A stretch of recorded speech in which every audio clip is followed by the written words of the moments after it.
Okay, my girlfriend and I would like to move into a shared property. We both own properties that would perform well on the rental market, but it is unfeasible to live in either property together.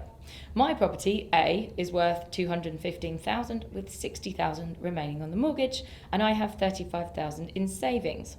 Hers, property B, is worth $160,000 with $119,000 remaining and no savings. Potential rental income is $850 per month for mine and $750 for hers.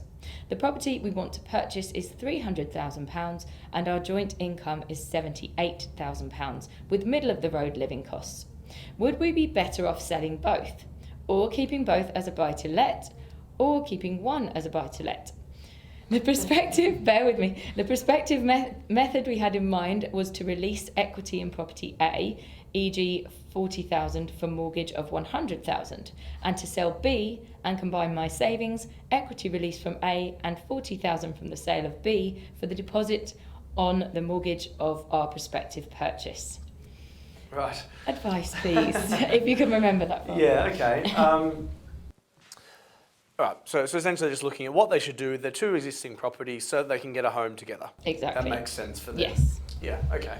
Well, as we said on previous shows, I would generally start with the default of trying not to sell properties, especially given that they've said that those two properties will rent quite well in the current market.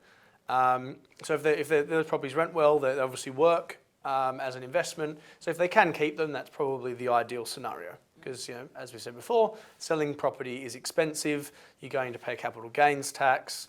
And then by putting that equity into your home, it might mean that your mortgage repayments will be slightly less, but it's not really doing anything for you. Right, okay. So keeping them, I would say, if possible, would be ideal. Of course, they could remortgage them to release the equity, which is the option that they mentioned. Yes. But I suppose that would depend on whether that's going to release enough to allow them to buy. They said a £300,000 property, they've got £35,000 in savings, and they could probably release $40,000 from property A. Yes. So that brings them to a £75,000 deposit, which I would generally say would be enough Yeah. to buy a £300,000 property.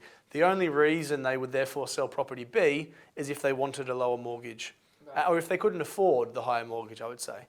But again, as we've discussed previously, keeping those investments that are going to give them some income and hopefully grow in value as well, whilst potentially having a slightly higher home mortgage and potentially having slightly higher costs, so long as the returns from the two investments outweigh that cost, because generally, hopefully they would be achieving a net yield from those two buy-to-lets, that ideally, and generally what certainly I would aim for, is to have buy-to-lets that more than pay for themselves. Yes. So they could probably find themselves in a better cash flow position by keeping them. Right. Even though their mortgage repayments on their new home might be slightly higher.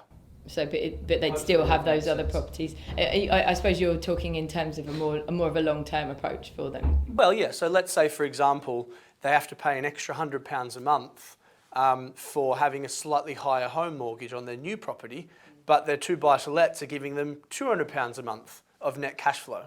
They're £100 a month better off for having them solely from a cash flow perspective. But given that those properties will be, leveraged, generally where you're going to make your money there is in the growth on the properties. Yeah. So they didn't mention about whether it's a sort of growth area, but they said it will rent well, that's great. Hopefully it will grow in value also, and that will put them in a much better financial position than just having less of a mortgage on their home. Definitely, okay. And they said here that it's not feasible to live in either property together. I guess if it was, that would make more sense to just both move into one, wouldn't it? Potentially, if they're both one-bedroom flats and they're planning to have kids, that probably doesn't work. No. But yeah, I don't think it's necessarily a bad thing to keep properties that you've bought as homes as a home initially, just so long as they make sense as an investment, because the two criteria for buying a home versus buying an investment tend to be quite different. Of course. And generally, quite often I get questions around, I want to buy this place as a buy-to-let and move into it in 10 years' time. It's very hard to mould those two things. Definitely. So long as they actually work as an investment, given they bought them as a home, then I'd say try to keep them if you can. Great. Thank you very much, Paul.